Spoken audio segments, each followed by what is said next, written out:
A single act of kindness can be a death sentence or a coronation. For Clara Hayes, a struggling waitress, life was about surviving the next shift and protecting her brother.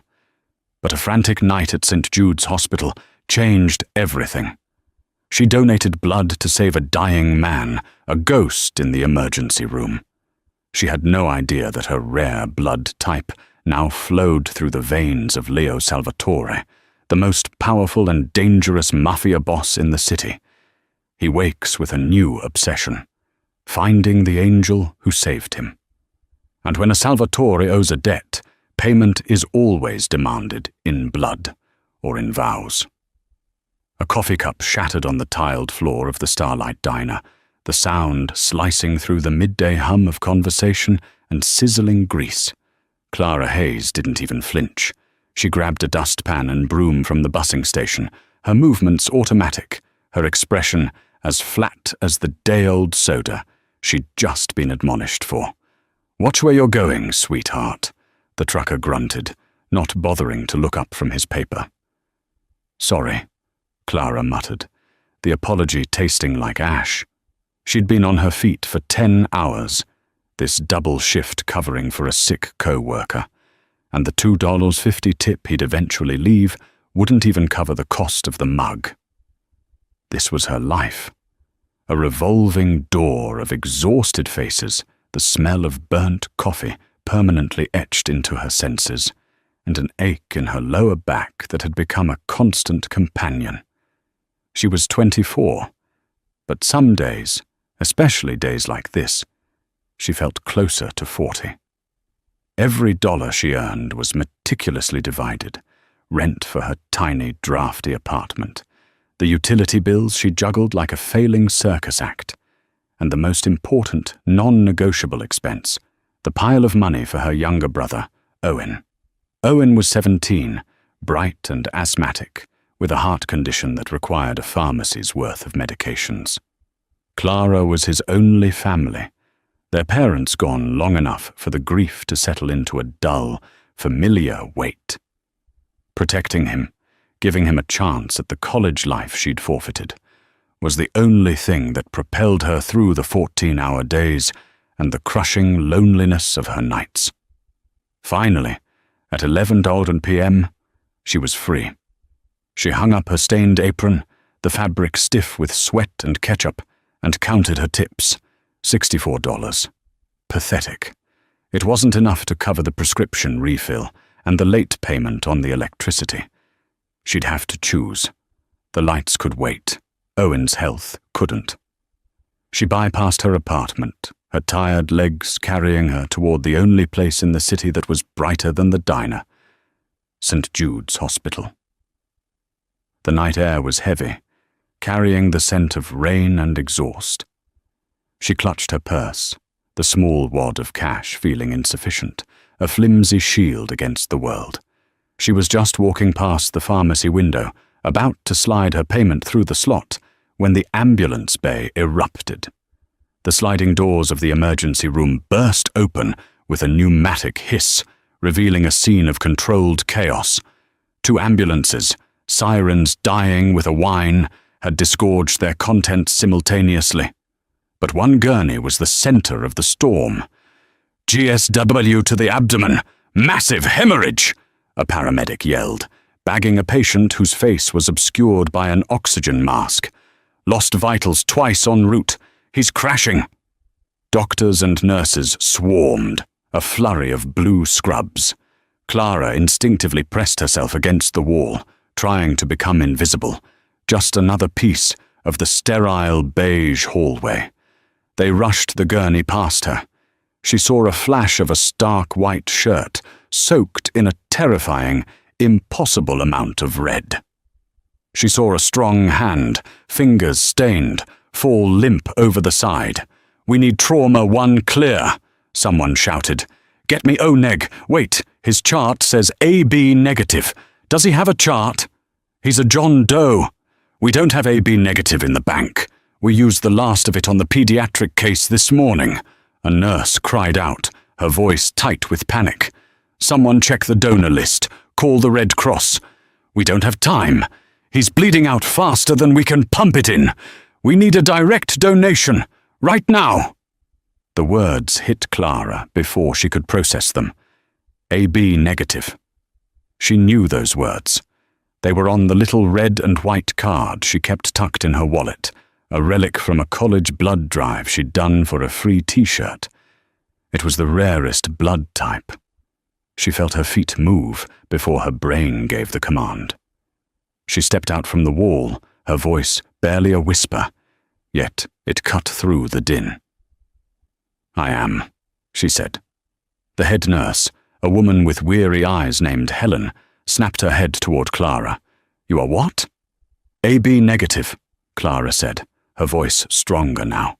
She pulled the laminated card from her wallet. "I'm AB negative. I can donate." Helen didn't hesitate. She grabbed Clara's arm with a grip like steel. "You, come with me. Now, have you eaten? Any diseases? Are you clean?" "Yes, I ate at work. I'm clean. I'm healthy." "Good enough."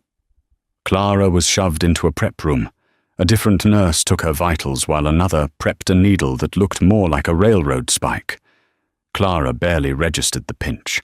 She just watched the wall, her mind blank with exhaustion. She wasn't saving a man. She was just solving a problem. She was a waitress. This was just another order to be filled. She sat there for what felt like an hour, the rhythmic squeak of the donation machine lulling her into a half-sleep. A dark, vital part of her was draining into a plastic bag. When it was over, Helen reappeared, her face slightly softer. "You did a good thing, kid. A really good thing. He's in surgery. You might have just saved his life." "That's good," Clara murmured, feeling dizzy.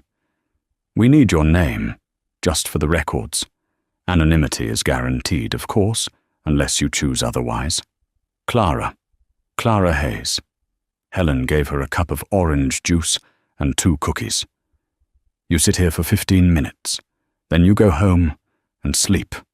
Understood?" Clara nodded. She drank the juice, the sugar hitting her system like a jolt. She didn't want to wait. She just wanted her bed. She slipped out of the room when the nurse turned her back, paid for Owen's medication at the window, and walked out into the pre-dawn chill. She never saw the patient's face. She never learned his name. She was just the St. Jude's ghost, leaving behind nothing but a name on a chart and a bag of the rarest blood on earth.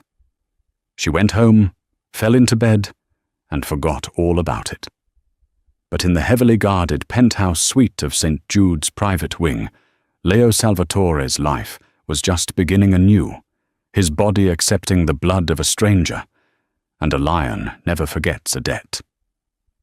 Leo Salvatore woke to the smell of antiseptic and the muted, infuriating beep of a heart monitor. His first sensation was a deep, searing fire in his abdomen. His second was rage. He opened his eyes. The room was not his own. It was pale, sterile, and flooded with the unwelcome grey light of morning. "He's awake." The voice was low, familiar. Leo turned his head. Marco Bianchi, his consigliere, stood by the window, his bespoke suit uncharacteristically rumpled. Marco was a man of the old school, with silver hair and eyes that had seen too much to ever be surprised. He looked surprised. "Status," Leo rasped. His throat felt like it was full of gravel. "You're in the private wing at St. Jude's," Marco said, moving closer. "You've been in surgery for 9 hours. 2 bullets in the abdomen, 1 grazed your ribs. You were gone, Leo, on the table. They lost you twice." Leo absorbed this. The attack. It came back to him in sharp, ugly flashes. The meeting at the trattoria, a supposedly neutral ground. Vincent Moretti, his chief rival, smiling that greasy smile. Then the waiters, Moretti's men, drawing weapons. It was a setup, a clumsy, bloody setup. His own men had returned fire, but he'd been hit first. "Moretti," Leo demanded. "Alive. slipped out the back. His operation is in chaos, but he's in the wind. We've lost 3 men. Marco paused. The doctors said it was a miracle.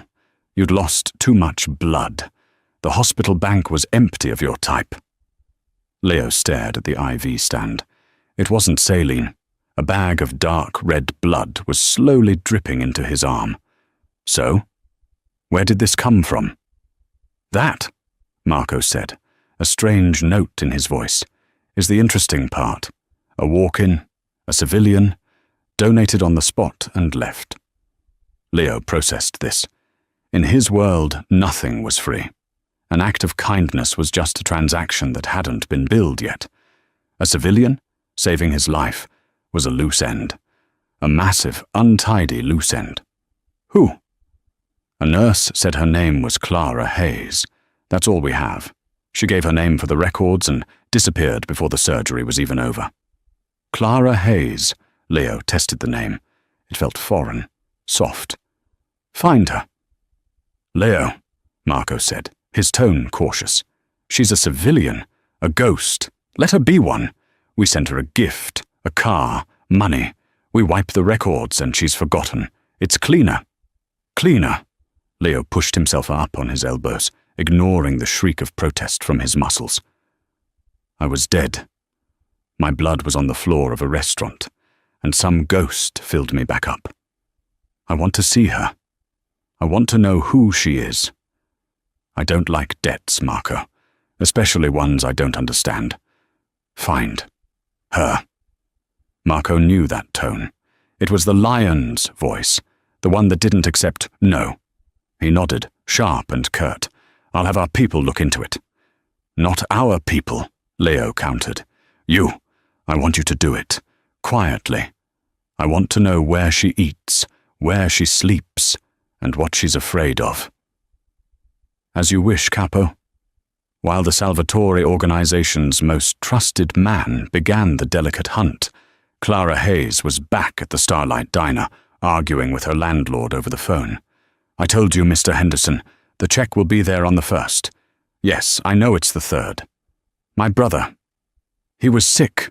She was juggling a coffee pot and her cell phone, the diner packed with the breakfast rush. She felt drained, more tired than usual. The blood donation had taken a toll she hadn't anticipated. Her shift ended, and she walked the familiar, weary blocks to her apartment, a pre-war walk-up with faulty plumbing and paper-thin walls. As she approached, she saw him. Donny, the weasel, Rizzo. He was leaning against her doorway, a small, rat-faced man in a cheap leather jacket.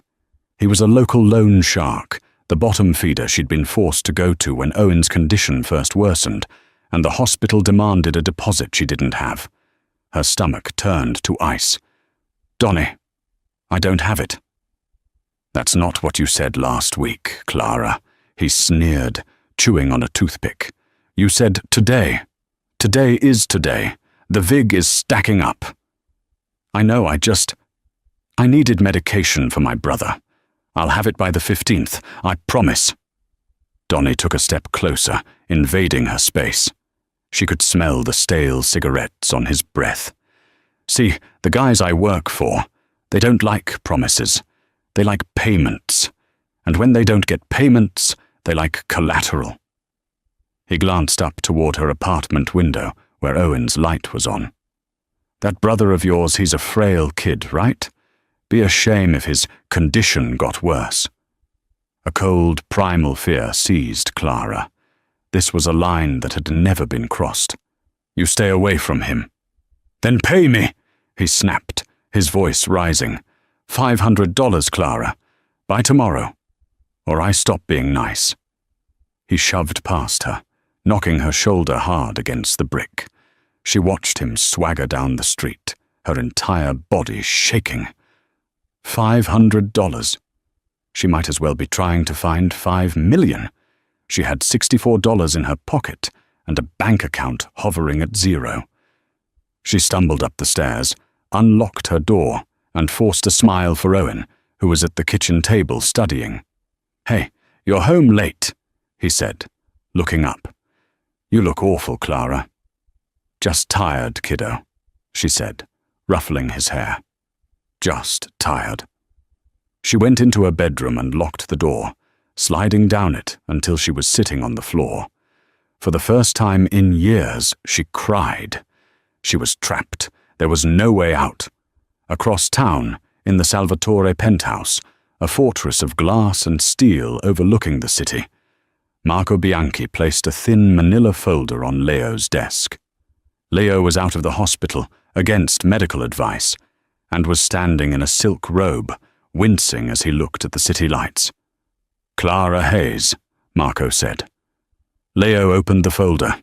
Inside was a grainy photo of her, taken from across the street, wiping down a diner counter. She looked exhausted. 24, Marco reported. "Orphan. Works 60 hours a week at the Starlight Diner. Sole guardian of a 17-year-old brother, Owen Hayes. The brother has a severe heart murmur and chronic asthma. Medical bills are extensive." Leo looked at the photo. This was his savior, a tired girl in a cheap uniform. "She's clean," Marco continued. "No vices, no connections. Except one." Leo looked up. "She owes $500 to a local shark, and nobody named Donnie Rizzo. He's been pressing her, threatening the brother. She's desperate."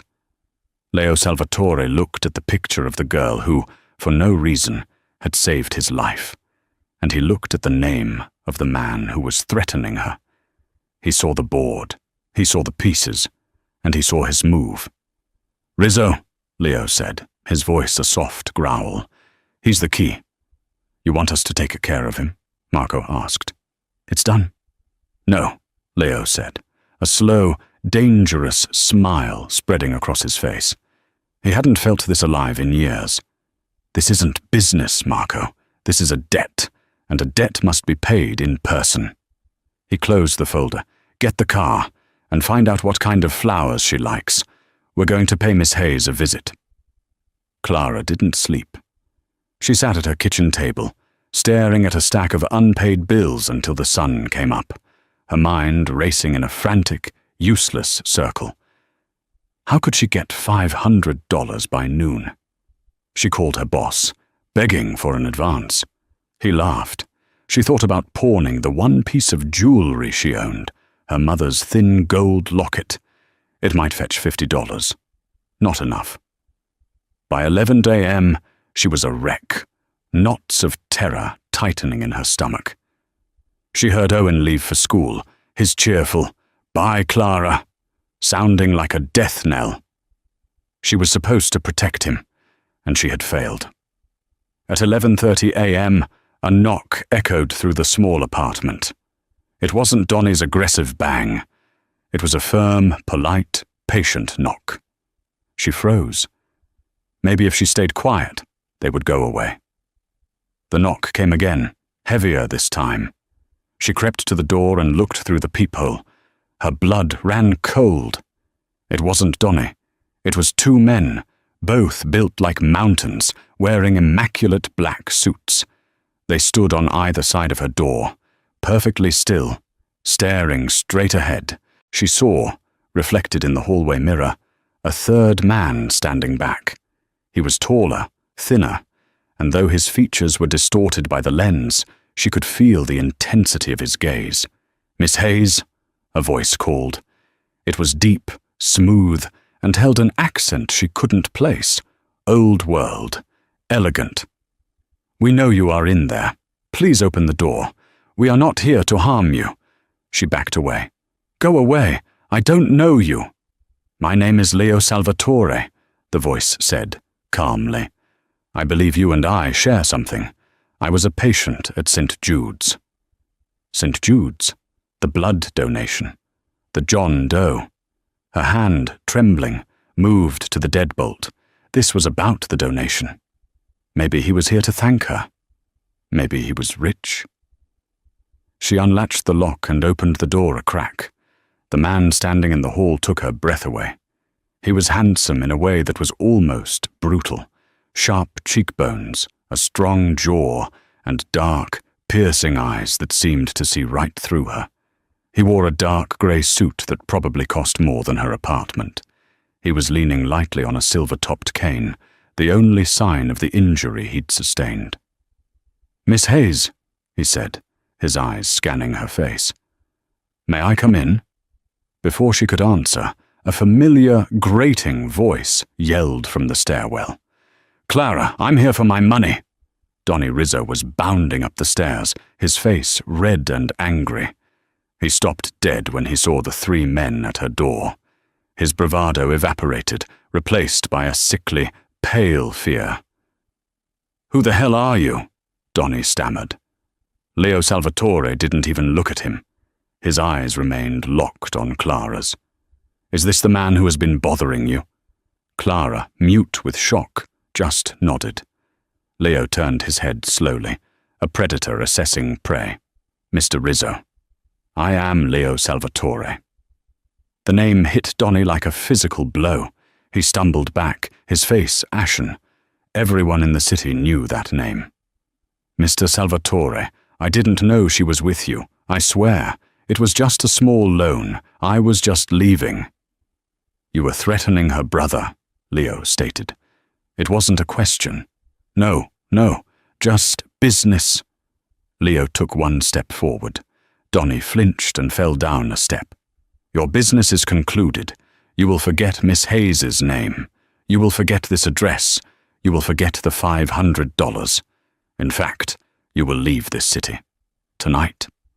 If I see you, or hear of you, or even think you are breathing the same air as I am, I will have my associates here escort you to the bottom of the Hudson. Am I clear? Crystal." "Yes, Mr. Salvatore." "Crystal, I'm gone. I'm gone." Donnie scrambled to his feet and fled down the stairs, tripping over himself in his haste. Clara was left staring at the man who had just dismantled her biggest fear in under 30 seconds. Leo turned back to her, his expression softening, though his eyes remained intense. "My apologies for that unpleasantness. May I?" He gestured to the open door. Numbly, she stepped aside and let him in. The 2 bodyguards remained in the hall. Leo Salvatore stepped into her tiny living room, and the space seemed to shrink, overwhelmed by his presence. He glanced at the stacks of bills, the worn-out sofa, the picture of her and Owen. "You saved my life, Miss Hayes," he said, turning to her. "I was told Clara Hayes has donated blood. I had to see the angel who pulled me back from the brink." "I was just there," she stammered. "I'm glad you're okay." "I am okay," he said. "Because of you. I am a man who pays his debts."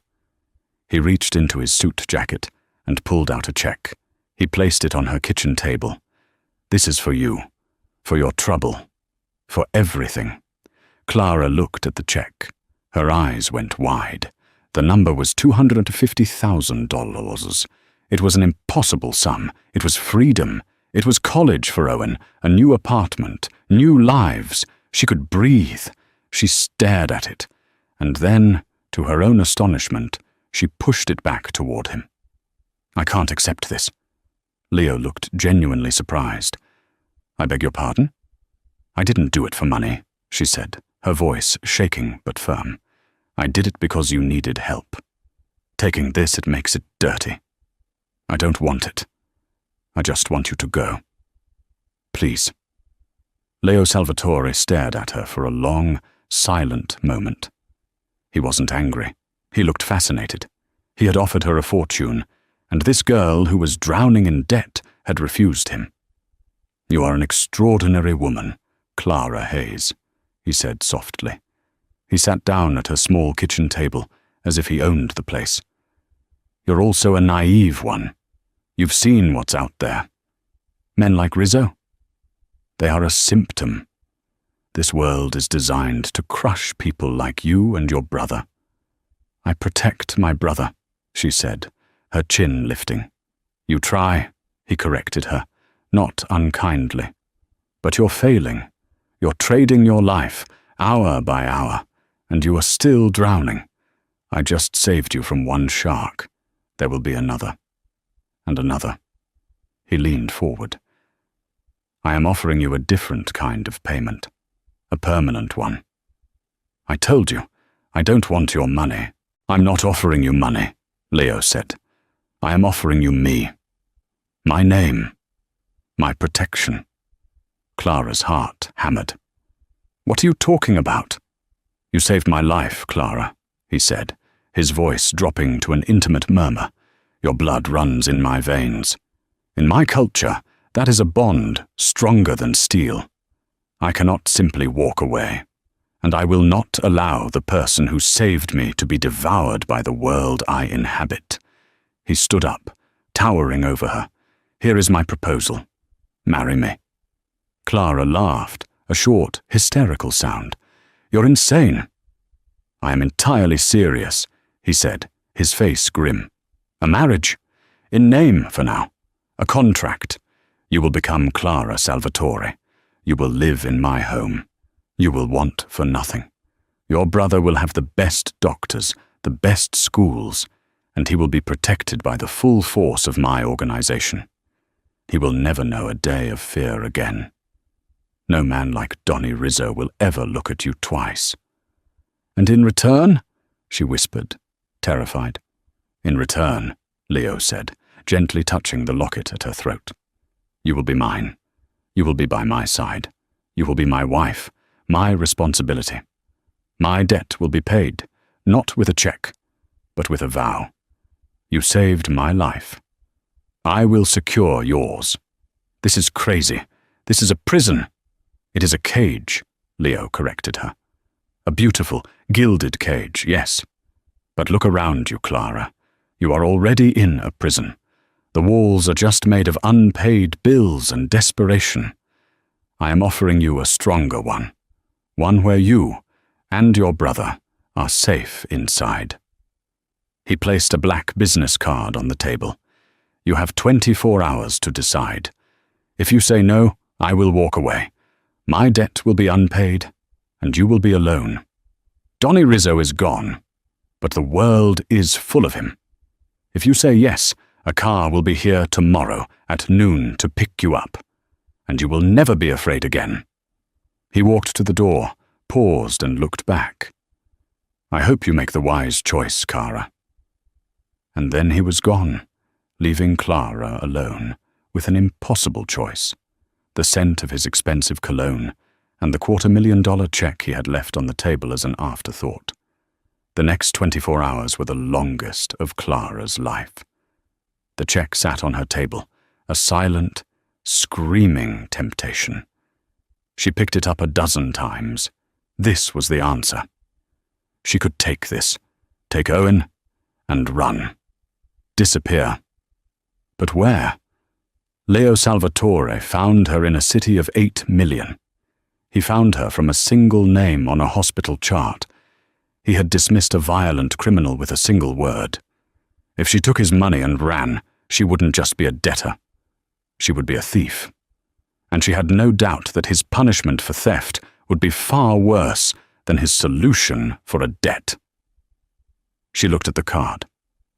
Leo Salvatore. Just a name. No title, no company. It didn't need one. She thought about his words. You are already in a prison. He was right. She was a slave to the diner, to her landlord, to Owen's failing health. She was terrified every time she walked home at night. Donny Rizzo was gone, but the fear he represented, the powerlessness, was still there, clinging to her like a shroud. What was Leo offering? A different kind of slavery, certainly. You will be mine. But he was also offering safety. Real, absolute, ironclad safety for Owen. He wasn't just offering to pay the bills, he was offering to erase the entire system that created them. When Owen came home, he was bubbling with excitement about a school field trip. He looked healthy, happy, and completely oblivious to the fact that his entire life had nearly been destroyed that morning. Clara looked at his bright, innocent face, and her decision solidified. She couldn't protect him.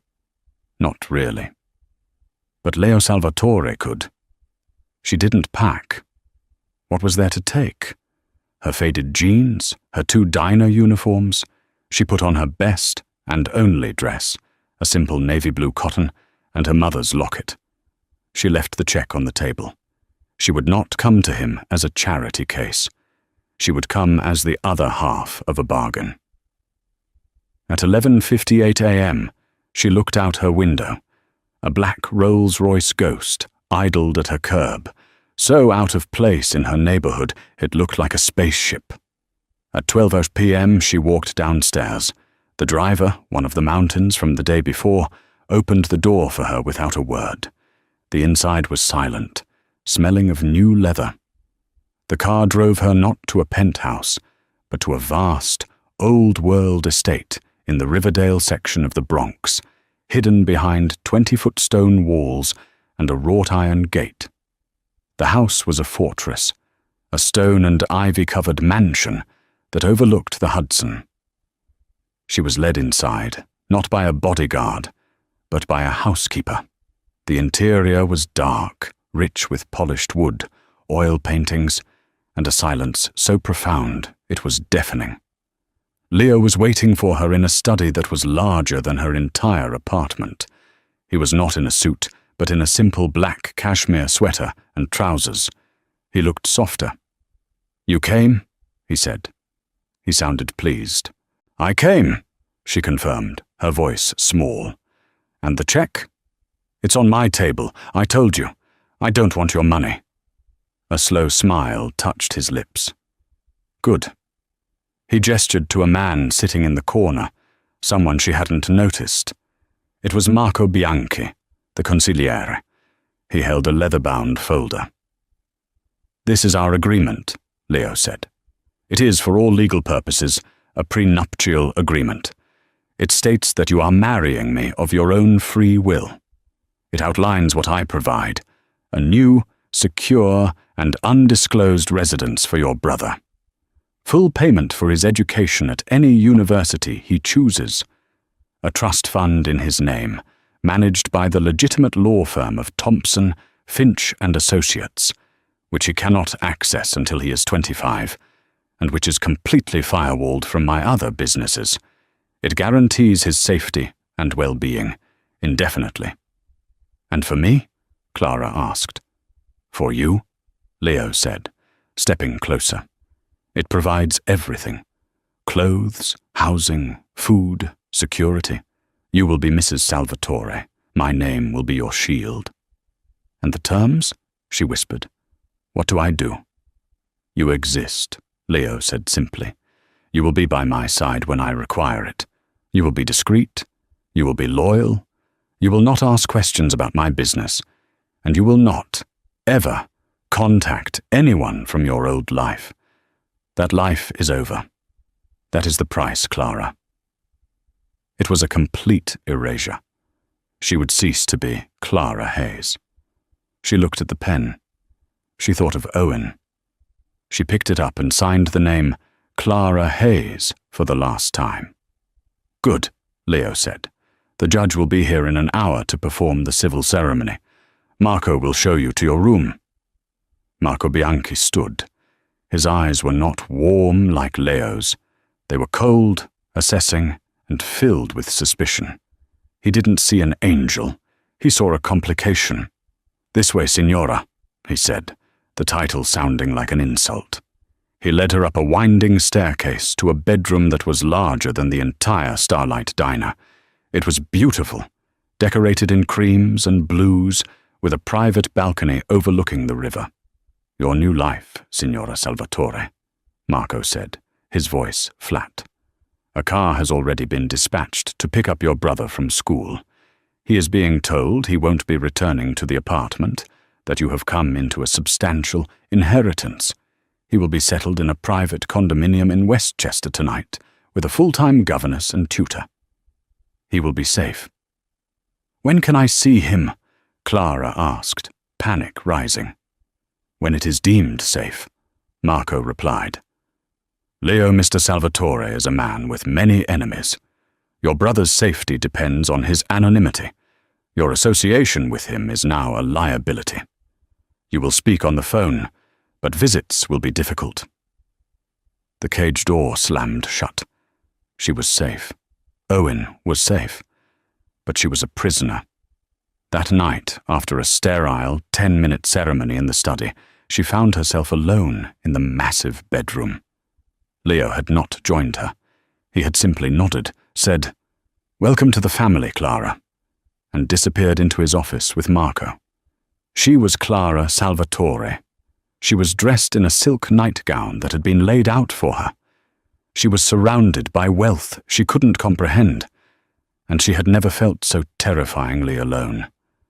The only sound was the distant hum of the city, a city she was no longer a part of. The first few weeks were a disorienting blur of luxury and isolation. Clara's world shrank to the confines of the Salvatore estate.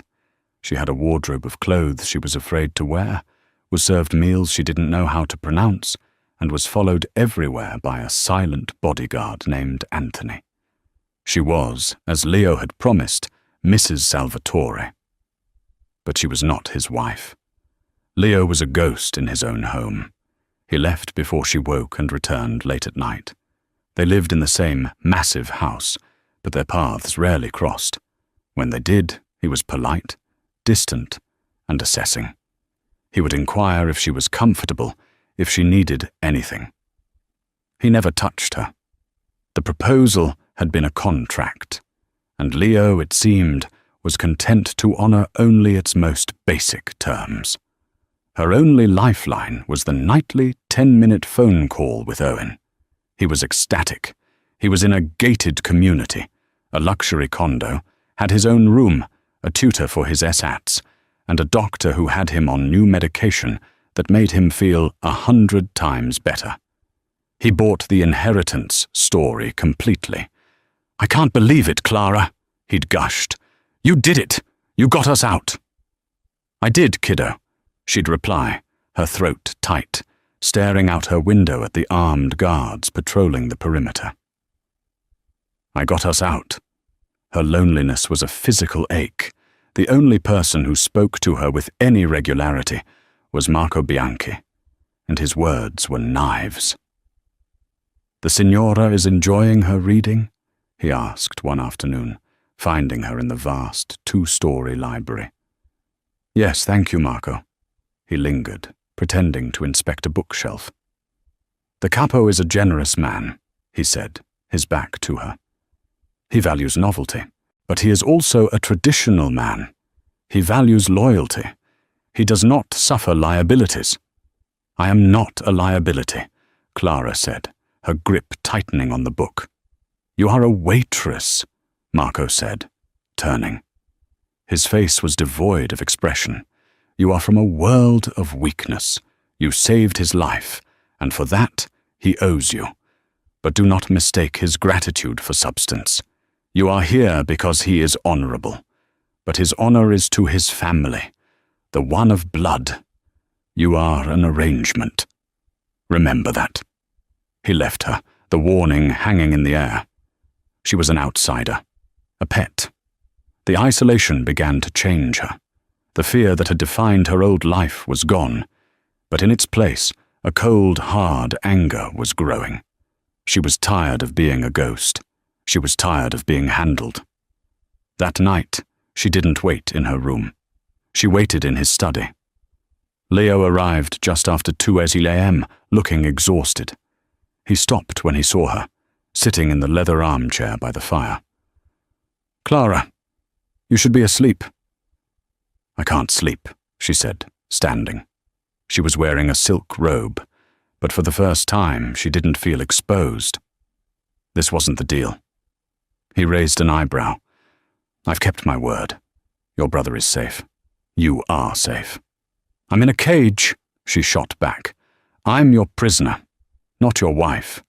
You brought me here to what? To sit in a library until I rot? Your man, Marco, looks at me like I'm something you stepped in. The guards treat me like a child." Leo watched her, a new spark in his eyes. This was not the terrified girl from the diner. This was a woman with a spine. "What is it you want, Clara?" he asked, his voice dangerously soft. "I want to know what this is. If I am Mrs. Salvatore, then let me be that. I'm not afraid of your world. I've been living in the sewers of it my whole life. I'm just tired of being treated like a secret." A slow smile spread across Leo's face. He walked to the bar, poured 2 glasses of whiskey, and handed one to her. She took it. "I wondered how long it would take," he said. "The fire I saw in the hospital. The girl who told me, no." He sat opposite her. "You are right. This isolation was a test, to see if you would break, to see if Marco was right about you." "And is he?" "Marco is a man of the past," Leo said, sipping his drink. "He sees transactions. He doesn't see people. I am beginning to." He leaned forward, the distance between them shrinking. "You are not a secret, Clara. You are a puzzle. And I am a man with enemies. Vincent Moretti, the man who tried to kill me, is still out there. He's looking for a weakness. A new, unknown wife. You are my greatest weakness." "Then let me be your strength," she said, surprising herself with the words. "Stop hiding me. Let them see me. Let them see that you aren't weak at all. You are protected." Leo stared at her, the fascination from her apartment returning. But this time it was mixed with something new. Respect and affection. "There is a charity gala," he said. "The annual Police Benevolent Fund. All the pillars of the community will be there, including Moretti." "I'll go," she said. "It will be dangerous. He will see you. He will approach you. He will test you." "Let him," Clara said, taking a sip of the whiskey. It burned, but she didn't cough. "I'm tired of being afraid." Leo's smile was genuine now. "Very well. Tomorrow we will get you a dress. It is time, Signora Salvatore, for you to meet the family." The gala was a sea of false smiles and veiled threats. Clara, draped in emerald green silk and diamonds that felt like heavy, cold stones, clung to Leo's arm. He introduced her as "my wife Clara," and the shockwaves were visible. The whispers followed them. A waitress? Where did she come from? Then he appeared. Vincent Moretti. He was older than Leo, with a politician's smile and dead black eyes. "Leo, a miracle!" he boomed, kissing him on both cheeks. "To see you alive. And who is this vision?" "My wife, Clara," Leo said, his voice pleasant, his hand possessively on Clara's back. "A wife? You sly fox. You kept this a secret," Moretti said, taking Clara's hand. He held it a fraction of a second too long. "Clara, a beautiful name. Tell me, Clara, how does a dove like you end up with a lion like this?" Clara felt Leo tense. This was it, the test. She smiled, a sweet, cold smile she didn't know she possessed. "Even a lion needs a home, Mr. Moretti, and I've always found doves to be rather boring. I prefer the company of predators." Moretti's smile faltered. He had expected a simpering, terrified girl. He hadn't expected this. Clara leaned in, as if sharing a secret. "Besides, I've heard the doves in this city have a habit of getting eaten." She pulled her hand back and looped it through Leo's arm, reclaiming her place. Moretti's face hardened. He nodded, a curt, angry gesture.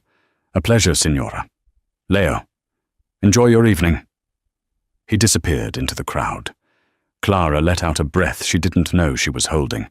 Leo was looking down at her, his expression unreadable, but his eyes were blazing. "You did well," he murmured, his voice thick. "I just told the truth," she said. He guided her onto the dance floor. As he pulled her close, for the first time, his hand on her back was not just protective. It was possessive. It was the hand of a husband. "You are," he whispered into her hair, "full of surprises, Clara Salvatore. You have no idea. she whispered back. But across the room, Marco Bianchi watched them. He saw the way Leo looked at her, and his suspicion turned to ice-cold fear. The capo was compromised. The waitress was not just a liability, she was a threat to the family, and Marco would do anything to protect the family. The dynamic in the house shifted after the gala. The contract was dissolving, replaced by something unspoken and volatile. Leo was no longer a ghost. He took his dinners with her. He sought her out in the library. He'd sit and work in silence, just to be in the same room. He spoke of his childhood, of the weight of the name he'd inherited, of the father who had drilled into him that family is the only fortress. He was, she discovered, a man of profound loneliness, trapped in his own power, and Clara in turn found herself talking about Owen, about her dreams of being a chef, about the constant, grinding fear of her old life. He listened. He truly listened. The distance between them was closing. The line between his and hers was blurring. One evening, he found her asleep in the armchair in his study, a book open on her lap. He gently lifted her, and for the first time, he didn't take her to her room. He carried her to his. He laid her on the massive bed and simply watched her.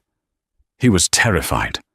Not of Moretti, not of the police, but of this feeling. This civilian had breached his walls without firing a shot. His debt had become a dangerous, consuming affection. He made a decision. He had to prove to her, and to himself, that this was real. The next morning, he presented her with a new set of papers. "These are not from me," he said. "These are from Thompson, Finch and Associates, the trust for Owen. It's been finalized, but I've made a change." She read the document. He had doubled the amount, and he had signed full control of its dispersal over to her. "This, Leo, this is too much." "It's not enough," he said, his voice rough. "It's firewalled, it's clean, it's his and it's yours. Whatever happens to me, he is free. You are free. The debt is gone, Clara. This is a choice now." She looked up at him, the legal documents trembling in her hand. This was the true proposal, not the one made in fear in her apartment, but this one, an offering of trust. She reached up and touched his face. "Thank you, Leo." He caught her hand, lacing his fingers with hers. The moment was shattered by Marco Bianchi, who entered without knocking. "Capo, a situation. Urgent." Leo's face hardened, the capo mask slamming back into place. He gave Clara's hand a final squeeze and followed Marco out. But Marco had seen. He had seen the look on his boss's face, the touch of her hand, the trust fund. He'd heard about it from the lawyers. The lion was giving his kingdom to a waitress. Marco's loyalty was absolute, but it was to the Salvatore legacy, not just to the man. Leo was compromised. This woman had made him soft, made him weak. Moretti had seen it. The other families were whispering. This love would be the death of them all. Marco had to act. He had to fix the problem. He had to show Leo that the girl was a liability, that she couldn't handle the world she'd married into. He had to scare her away for her own good and for the good of the family. He made a call to a man he despised, but a man who was useful, a man who was stupid, greedy, and most importantly, terrified of the Salvatores. Donny the Weasel Rizzo. He met him in a steam-filled bathhouse in Queens. "You," Marco said, "have a chance to redeem yourself." "Mr. Bianchi," Donny stammered, "I left. I did what Mr. Salvatore said." "You're a rat, Donny, but I have a job for a rat. The capo's new wife, she's a problem. She doesn't understand the world. She needs a reminder of where she came from. She needs to be scared." "You want me to hurt her?" Donny's eyes widened. He'll kill me." "You will not touch her," Marco hissed. "You will grab her, scare her. You'll hold her for a few hours. Long enough for her to realize she's not safe. Long enough for the capo to realize she is his vulnerability. You'll let her go when I call. You do this, and your debt to the family is truly wiped. You're a free man." Donnie saw his opening, a way back in. Okay, I can do that. I can scare her." But Marco had miscalculated. He had assumed Donnie was just a coward. He didn't realize that Donnie was also ambitious, stupid, and paranoid. Donnie thought this was a test, a way for him to gain leverage. Why just scare the girl? Why not go for the real prize? Clara was restless. Leo was locked in meetings, the situation having made the house tense. She felt the old cage walls closing in. She did something she hadn't done since she arrived. She dismissed her bodyguard. "Anthony, I want to walk in the garden, alone. Please, just for 10 minutes. He hesitated, but she was the signora. He reluctantly agreed, staying by the house. Clara walked the stone paths, breathing the fresh air. She was so lost in thought, so secure within the high walls that she didn't hear the sound of the shears cutting the lock on the service gate. She didn't hear the footsteps on the grass until it was too late.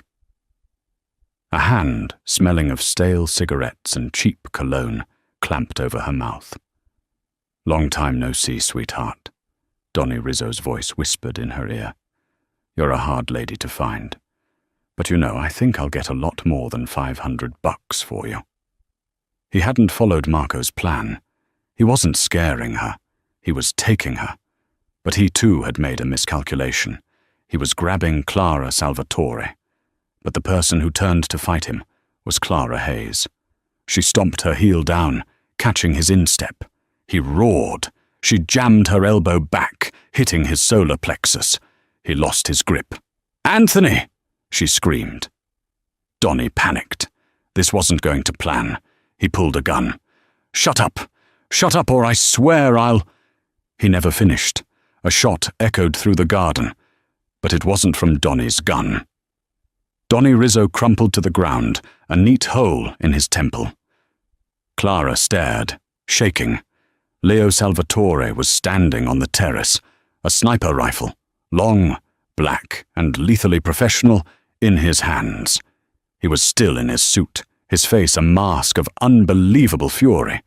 He ran to her, his own men swarming the garden, securing the breach. He reached her, checking her for injuries, his hands shaking. "Are you hurt? Did he touch you?" No, I'm fine." He pulled her into an embrace, so tight it stole her breath. I'm so sorry, Mia Cara. This is my fault, my world." But as he held her, Marco Bianchi ran up, his face ashen. "Capo, a breach, how—" Leo pulled away from Clara, his eyes turning to ice. He looked at Donnie's body, then he looked at his consigliere. "Donnie Rizzo," Leo said, his voice deadly calm. "A man I banished, a man who should be in another state. How, Marco, did he find his way onto my property? How did he know exactly when my wife would be alone?" Marco froze. The look on Leo's face was not confusion. It was an accusation.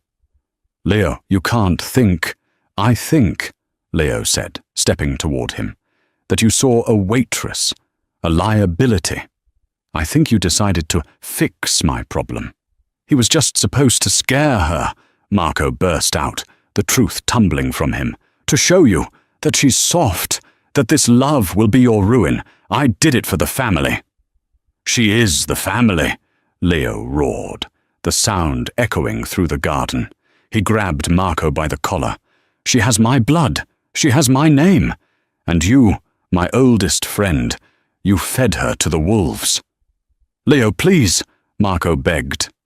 "There is no please," Leo said, his voice breaking with betrayal. He shoved Marco toward his bodyguards. "Get him out of my sight. Take him away. He is no longer family." Clara watched, horrified, as the men dragged a weeping, protesting Marco away. She looked at Donnie's body, then at Leo, who stood shaking, not with fear, but with a terrible, consuming rage. The line had been crossed. The proposal, the debt, the gala, it was all a prelude. This was the reality. This was blood. The silence after Marco's removal was heavy. Leo entered the study, his shirt stained with blood, his face defeated. "The contract is broken, Clara," he said, holding out a new passport and bank details. "I promised you safety, and I brought you death." He offered her a new identity, $5 million, and a private jet for her and Owen. "You will be free, genuinely free."